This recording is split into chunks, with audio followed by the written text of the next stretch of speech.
Ecclesiastes 5 verse 4 to 5. Ama Mhubiri ni 5 mstari wa 4 na wa 5 peke yake. Na nitaomba na Mungu anipe neema ya neno. Baba, na ni katika jina la Yesu, ni wakati mwingine, wakati wa neno lako. Jehova Jire, nitumie kama chombo chako, watoto wako wakionywa wabadilike, wakifundishwa wasikie.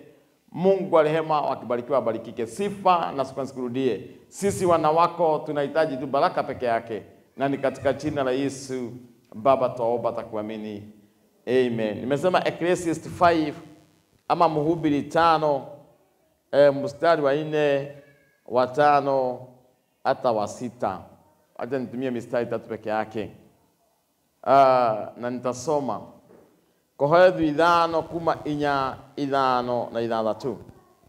Rĩrĩa wehĩta mwĩhĩtwa harĩ Ngai, ndũkanahũthĩrie kũhingia nĩ ũndũ we ndakenagio nĩ irimũ.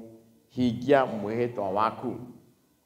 Wakati umeweka nadhiri mbele ya Mwenyezi Mungu, usipuuze ile nadhiri uliweka. Uliweka hiyo nadhiri sababu wewe mwenyewe haukuogocha wakati wa Bwana. Ukaweka nadhiri na mali yako. Ukaweka nadhiri na mtoto wako. Ukaweka nadhiri sababu ya mashida. Kwa hivyo watu wengi sana wanakuaga na madeni. Sio madeni ya wachungaji, sio madeni ya watumishi, sio madeni ya manabii, lakini wanakuaga na madeni mbele ya macho ya Bwana kwa kuweka nadhiri. Kitambo mtoto wa Mungu weke nadhiri, huyo mtoto alikuwa wako. Kitambo weke nadhiri, huyo Bwana alikuwa wako. Kitambo weke nadhiri, hiyo kazi ilikuwa yako. Shida ni wewe haukuwa mwaminifu muongoje Bwana. You are not patient. Kwa hivyo watu wengi sana watoto wa Mungu wako na madeni ya Mungu kila mahala. Mwingine ndani ya kanisa, mwingine ndani ya nyumba ya Bwana, mwingine ndani ya mtoto. Hata watu wengine wako na watu kwao, wako na Bwana wa deni. Kwa sababu aliambia Mungu namna gani? Na mambo kinipea Bwana, mimi mwenyewe nitakutumikia. Wakati ulipewa Bwana, ukauliza wote wako na Bwana wanafanyanga kazi nyumba ya Bwana. Kuna wengine wako na kazi ni ya deni. Ukaweka nadhiri. Ukasema wote wako na kazi wanatoanga fungu la 10. Kwa nini wewe dada umekuwa mwepesi wa kuweka nadhiri? Kwa nini wewe ndugu umekuwa mwepesi wa kuweka nadhiri? Kitambo weke nadhiri, hiyo kazi ilikuwa yako. Shida yako ni kudanganya roho wa Bwana. Watu wengi sana wamekuliwa na spirit ya Anania. Anania aliweka nadhiri na shamba, na akaambia Mungu wa Israeli, kama hii shamba nitauza, nitapeleka kwa nyumba yako ifanye kazi yako. Kwa nini watoto wa Mungu tunaweka deni? Kwa nini tunaweka deni ya nadhiri mbele ya macho ya Bwana? Sababu ya mashida. Kuna mtu ako kazi saa hii, ameajiriwa kazi mzuri sana, lakini ile kazi alipata sababu ya kuweka nadhiri. Kuna mtu ako na mtoto, lakini ule mtoto alipata sababu ya kuweka nadhiri. Kuna mtu ako na afya, lakini ile afya alipokea sababu ya kuweka nadhiri. Enda utimize nadhiri yako. Huenda uliweka nadhiri ACK, ukaweka nadhiri Catholic ama kanisa yote ile, rudi mahala pale urudisha ile nadhiri. Sababu uliweka Mungu akiwa kwa kiti chake cha enzi na akaona kila kitu. Bwana Yesu asifiwe. Asifiwe Bwana. Na ndio naona tuko na watoto kwa boma wanatusubua. Ndio naona tuko na kasi iko na kisirani sana.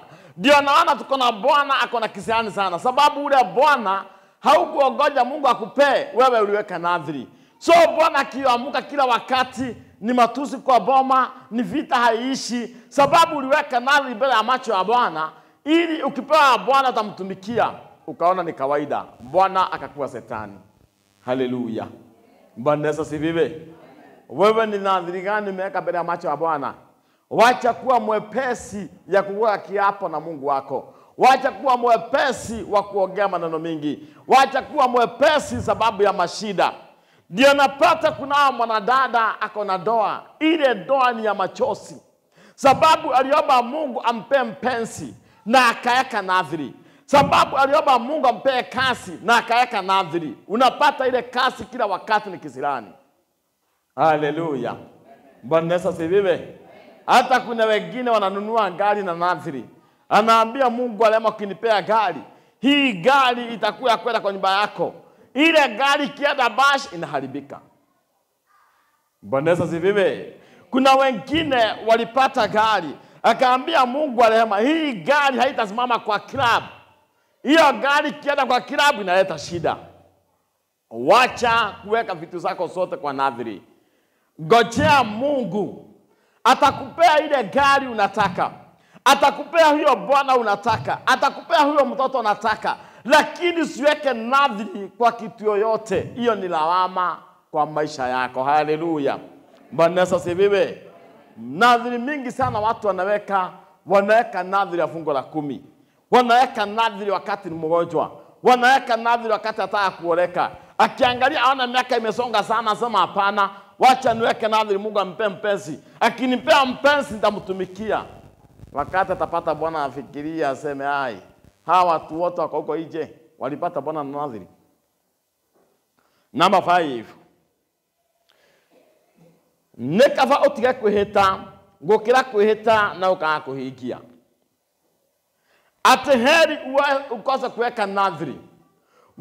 Kuliko kuweka nadhiri na ukosa kutimiza. Nekava otiga kwihita, gukira kwihita na ukaga kuhingia. Mimi ukiniambia jambo lolote na kuulizanga swali moja tu, una hakika utafanya hiyo kitu. Una hakika utatoa. Una hakika utakuwa mwaminifu. Una hakika. Baadaye nakuuliza, wacha kusema kama hautafanya. Haleluya. Bwana Yesu asifiwe. Hata kuna watu wengine wameenda makanisani ikaleta shida sana. Sababu ule mtu alipata yule mchungaji akamwambia sitakuacha. Wewe ni baba yangu milele yote. Kwa nini uite mtu baba? Wacha kuwa mwepesi wa kuweka nadhiri kwa jambo lolote hilo unafanya. Hata kama ni kusaidia nyumba ya Bwana, hata kama ni kusaidia mchungaji, hata kama ni kusaidia watu wenyu, hata kama ni kusaidia mgonjwa, wacha kuweka nadhiri ili maisha yako yawache kuwa na lawama. Number 5 mana tena, nekava otiga kwihita, gukira kwihita na ukaga kuhingia. Ati Mungu Baba ukinipea kaploti kwa mikono ya Nairobi. Mikono ya Nairobi ni wapi? Ni huko Kamuru. Baba yangu na Mungu wangu nitakuwa wakwaya. Haleluya. Bwana Yesu asifiwe. Ukipata kaploti nasema na miaka yangu nilukaruka mbele ya watu kama wazimu, sitaweza hiyo.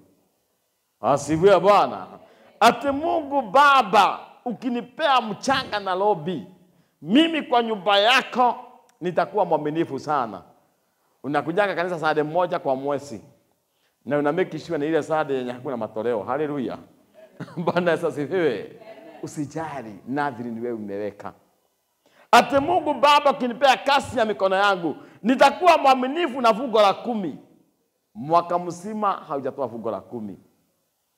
Usinitokana kimoyo moyo, mimi nakwambia ukweli. Haujatoa fungo la 10. Although ulisema utatoa fungo la 10 wakati utaona Mungu kwa madhabahu, hautapata Mungu, mimi ndio nakulanga. Haleluya. Bwana Yesu asifiwe. Ukiongoja Mungu hapa kwa madhabahu umekosea yote, mimi ndio nakulanga. Bwana Yesu asifiwe. Kwa nini wewe ni mwepesi wa kuweka nadhiri? Kwa nini wewe ni mwepesi wa kusema maneno? Bwana Yesu asifiwe. Kuna wanadada walikuwa hapa kanisani hapa juu. Na akakuja kwa ofisi wakaniambia tumeamua mchungaji, sisi ndio tutakuwa tunasimama na hiyo gari na nyumba yako. Nikauliza mkuna ukweli? Akanambia mimi siwezi nikakuacha hata nikipigwa risasi. Nikamwambia dada usiwe na hofu. Wacha tuombe Mungu asikie. Nikawashika mikono na nikaomba. Sasa usiku ya leo nikapewa hiyo maandiko na nikaletoa hawa wadada. Nikaambia Mungu alema akumbuke. Kwa sababu waliweka ile nadhiri kwa kutojua. wangejua haifai, hawangeweka ile nadhiri. Asifiwe Bwana. Watoto wa Mungu, wale watu wasaiweka nadhiri mbele yangu wameniabiria mpaka begu na sijaienda begu. Baadaye napata ni uongo wanaokea. Ni vizuri mtu aache kuweka nadhiri kuliko kuweka nadhiri ikulage shida ikulage bomba yako, kuliko kuweka nadhiri kule kasi ya mikono yako, kuliko kuweka nadhiri uharibu mpaka maisha yako. Kwa ile nadhiri weka mbele ya Mwenyezi Mungu. Asifiwe Bwana. Number 6 nikimalizia. Dukana yake kanwa gakuga tume mwili waku ehie. Usikubali mdomo yako ifanye mwili yako ingie kwa dhambi. Kwa sababu mdomo yako wewe ni mwepesi wa kuongea sana.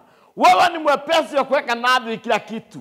Mbona akitoroka unaweka nadhiri. Mungu alema huyo mbona kirudi nitakuwa naosha kanisa. Asifiwe Bwana. Ndio huyo mtoto anangojeka naweka nadhiri. Mungu alema huyo mtoto akipona mimi nitakuwa mwanakwaya. Asifiwe Bwana.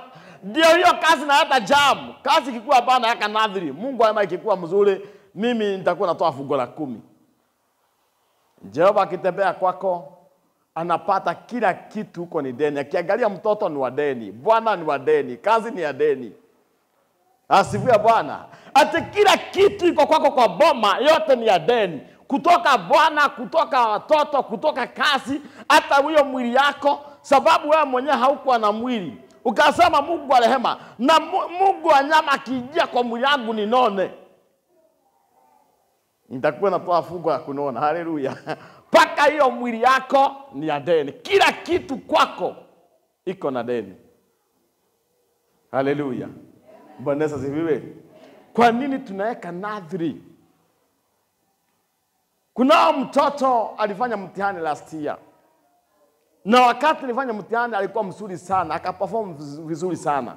Lakini wakati aliingia form 1 akakuwa anasumbua mzazi wake sana. Na akakuja huduma.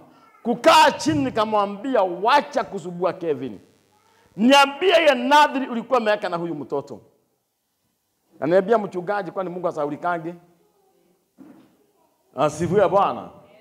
Mtoto hakuwa na perform vizuri.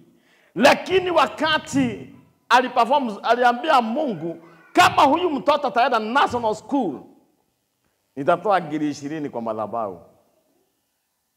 Mtoto alikuwa anapata C, akapata B+. Dada karudi mbele ya Mwenyezi Mungu akamwambia Mungu alama hii giri yote 20 nitoe kanisani.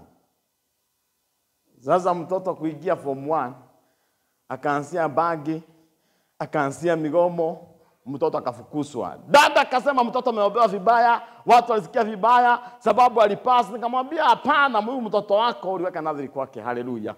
Bwana Yesu asifiwe. Chunga sana isikuwe hiyo vita iko kwa boma yako. Huyo bwana ulipata akiwa nadhiri. Chunga sana isikuwe huyo mtoto anakusumbua na magonjwa. Isikuwe huyo mtoto alikuwa nadhiri. Chunga sana isikuwe kazi yako imeharibika sababu ya nadhiri umeweka mbele ya Mwenyezi Mungu. Asifiwe Bwana. Bwana Yesu asifiwe. Hata kuna watu wako na nguo kanisani na nguo ni za deni. Sisemi hii deni ya kununua. Lakini alienda mbele ya Mwenyezi Mungu. Akaambia Mungu kama utanipea manguo. Sababu alikuwa na nguo 3 peke yake. Kama utanipea manguo, mimi nitakuwa naiba kwaya. Wakati alipata manguo, akasema akisimama mbele ya watu itakuwa show off. Kwa nini mtoto wa Mungu uhaibike na wewe ndio uliweka nadhiri? Kwa nini mtoto wa Mungu uhaibike na wewe ndio uliambia Mungu hiyo jambo? Kuna watu wako kwa nyumba ya Mungu wako na magonjwa. Sababu aliomba Mungu akamwambia na wakati utanijaza na Roho Mtakatifu, Mungu alama atakutumikia. Siku ya leo akisikia dimi ikishuka, anakaa chini na anapiga magoti. Yeye kila wakati, each and every Sunday, lazima umwe na kichwa. Sababu ya kuweka nadhiri yenye hakutimiza. Asifiwe Bwana. Watoto wa Mungu, Mungu ni mwaminifu sana. Hata tukikosa kuwa waaminifu, Mungu ni mwaminifu sana. Asifiwe Bwana. Sasa watoto wa Mungu utatokezea wapi? Sababu huyu bibi uko na yeye, ako na deni ya wazazi hajatoa mahali, na bado mbele ya Mwenyezi Mungu ako na deni, na watoto mmezaa wako na deni. Kwa hivyo nyumba yote ni ya madeni. Haleluya. Bwana Yesu asifiwe. Ndio napata magonjwa inafuatana. Monday ni mama mtoto, Tuesday ni mtoto mdogo, Thursday mtoto mkubwa, Friday ni wewe, sababu nyinyi wote mmekalia madeni. So in another way, mnafaa muita namna gani? Mnafaa muita sahihi kwa Mungu. Haleluya. Bwana Yesu asifiwe. Ati kuna mtu kwake kwa boma, bwana ni wa deni, mtoto ni wa deni, yeye ni wa deni, kazi ni ya deni. Kwa hivyo magonjwa kianzia Monday inamalizia Thursday. Kupata huyo bwana alikuwa ameweka nadhiri, akampata, akaona ni kawaida. Wakakaa miaka 3 bila mtoto, akaambia, akarudi tena akadanganya Mungu, nipe mtoto.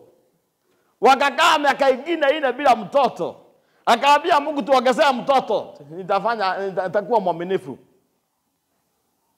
Kutoka hapo akaambia Mungu, tupe kazi, nitakuwa mwaminifu kwa fungu la 10. Yeye kwa nyumba yake kila kitu ni ya deni. Watoto wa Mungu, wacheni kuweka nadhiri. Kuweni watu wa kumuongoja Mungu. Wakati wa Mungu ndio mtamu. Haleluya. Bwana Yesu asifiwe.